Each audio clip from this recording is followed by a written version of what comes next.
Boa noite. Boa noite. Boa noite.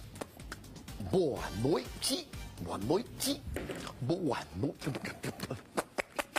Boa noite. Boa noite. Boa noite. Boa noite. Começa agora mais um Informativo Bentão. E no programa de hoje iremos falar mais sobre Itamar Franco e FHC. Vamos começar vendo mais sobre a vida de Itamar Franco. Itamar Augusto Cautiero Franco foi um político brasileiro, 33º presidente da República. Sua família era de Juiz de Fora, onde cresceu e se formou no antigo curso de Engenharia Civil Eletrotécnica. Itamar nasceu no dia 28 de junho de 1930, a bordo de um navio de cabotagem, um ITA, da Companhia Nacional de Navegação Costeira, no Oceano Atlântico, entre o Rio de Janeiro e Salvador. O registro civil de seu nascimento foi feito na capital baiana. Itamar era filho de Augusto César Stibler Franco, que faleceu pouco antes de seu nascimento, e Itália Cautiero. Começou na carreira política em 1958, quando, filiado ao partido PTB, foi candidato a vereador de Juiz de Fora e mais tarde, em 1962, a vice-prefeito, não obtendo êxito nas duas tentativas. Com o início do regime militar, filiou-se ao MDB, sendo prefeito de Juiz de Fora de 1967 a 1971 e reeleito em 1972, quando, 2 anos depois, renunciou ao cargo para candidatar-se com sucesso ao Senado Federal de Minas, em 1975. No final da década de 80, com o pluripartidarismo restabelecido no país, filiou-se ao PMDB. Em 1988, uniu-se ao governador de Alagoas, Fernando Collor de Mello, para alcançar uma candidatura à presidência e vice-presidência do Brasil. Itamar, como vice-presidente, divergia em diversos aspectos da política econômica e financeira adotada por Collor, vindo a retirar-se e voltando ao PMDB em 1992. Segundo o impeachment do presidente, assumiu interinamente o papel de chefe de Estado e chefe de governo em 2 de outubro de 1992 e o papel de presidente da República em 29 de dezembro de 1992. Foi em seu governo que foi realizado um plebiscito sobre a forma de governo do Brasil, que deveria ter sido feito há 104 anos.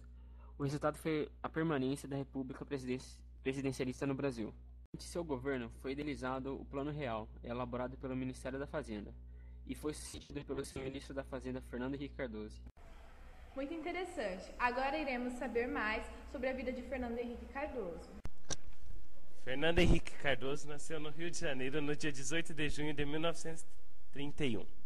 Conhecido popularmente como FHC, é um sociólogo, cientista político e político brasileiro. Professor emérito da Universidade de São Paulo, lecionou também no exterior, notadamente na Universidade de Paris. Foi funcionário da CEPAL, membro da SEBRAP, senador da República entre os anos de 1983 a 1992, ministro da Relação Exterior no ano de 1992, ministro da Fazenda no ano de 1993 e 1994, e presidente, graduado em Sociologia pela Faculdade de Filosofia, Ciências e Letras da USP. Desenvolveu consideravelmente a carreira acadêmica, tendo produzido diversos estudos sociais em nível regional, nacional e global, e recebido diversos prêmios e menções honrosas pelo trabalho. Foi eleito o 11º pensador global pela revista Foreign Policy em 2009, pelo pensamento e contribuição para o debate sobre a política antidroga. É fundador, filiado e presidente de honra do Partido Social Democrata Brasileiro, PSDB. Natural do Rio de Janeiro, radicou-se em São Paulo, tendo casado com a antropóloga Ruth Cardoso, com quem teve 3 filhos, Paulo Henrique, Luciana e Beatriz. Atualmente presidente do Instituto Fernando Henrique Cardoso, IFHC, em São Paulo, e participa de diversos conselhos consultivos em diferentes órgãos no exterior, como Clinton Global Initiative, Brown University e United States Foundation. Agora iremos ver uma entrevista inédita com o nosso repórter Gay Kors, que irá entrevistar o professor da ETEC Bento Quirino, Thiago Torres. Estamos aqui com o professor Thiago, professor aqui da Escola Bento Quirino, e ele vai falar um pouco sobre o Plano Real que envolveu o Itamar e também depois do Fernando Henrique Cardoso. Professor, fala. Obrigado, pessoal. O Plano Real, ele foi um dos planos de estabilização que o Brasil teve entre a década de 80 e a década de 90. Como vocês já viram, desde o governo Sarney, a economia brasileira estava passando por choques de estabilização, choques econômicos, né? Plano Cruzado Novo, Plano Bresser, Plano Verão. O próprio Collor, a quem o Itamar sucedeu, tentou estabilizar a economia brasileira por meio do seu Plano Brasil Novo. O Itamar Franco, ele assumiu a presidência em dezembro de 1992 com uma bomba na mão, né? Que era a questão de acabar com a inflação. O grande problema do Brasil na época era a inflação altíssima, como vocês já viram, né? Índices absurdos aí de mais de 2.000% acumulado no início da década de 90.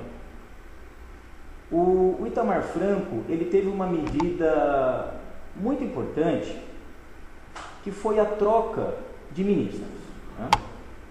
Quando ele assumiu a presidência em dezembro de 1992, né, já no início de 1993, ele deu essa missão, né, a um dos seus ministros que ele tinha mais confiança, que era o Fernando Henrique Cardoso, né, que vocês conhecem como FHC, que viria a ser presidente posteriormente.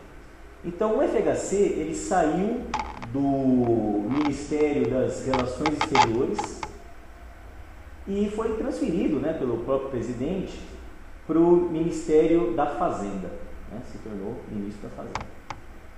Já nas suas primeiras ações enquanto ministro da Fazenda, né, ele prometeu então acabar com esse fantasma, né, que estava rondando aí já há algumas décadas a economia brasileira, que é a inflação.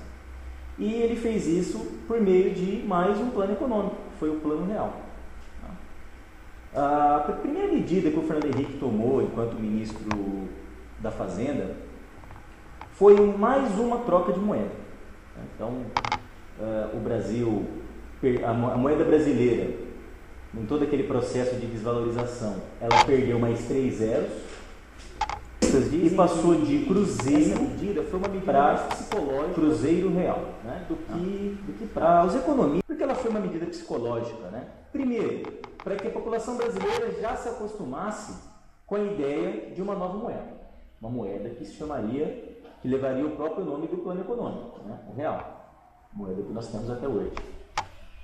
E ela teve também uma medida mais psicológica, porque mesmo com o corte dos 3 zeros, né, ainda o brasileiro desembolsava muito dinheiro, muito volume de dinheiro para suas compras, né?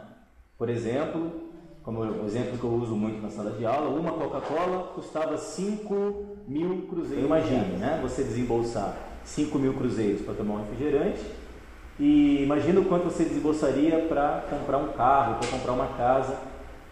Tinha um problema muito sério, né? Porque as calculadoras, né, dependendo do tipo de calculadora, nem cabia a conta, né? Algumas contas lá você não conseguia fazer, porque quanto de zero que ia, dependendo da transação financeira envolvendo a nossa moeda. Ele começou então um processo para troca de moeda, já em janeiro de 1994. E ele instituiu, não uma nova moeda, né, a princípio, mas a chamada URV, Unidade Real de Valor, URV. Bom, a princípio, o Fernando Henrique Cardoso, ele instituiu o chamado câmbio fixo. Tá? O que isso quer dizer? Quer dizer que uma URV, uma Unidade Real de Valor, valeria $1, câmbio fixo. Tá? Então, como que o governo brasileiro teve condições de fazer isso? Devido àquela poupança interna, devido àqueles dólares que ele tinha acumulado. Tá? Então você ia no supermercado, você tinha um preço em cruzeiro real e você tinha um outro preço em URV. Até que em junho de 1994, a URV já estava forte o bastante, o povo em certa medida já estava acostumado com a transição dos preços e em junho de 1994 entra em vigor, aí sim, a nova moeda brasileira, o real.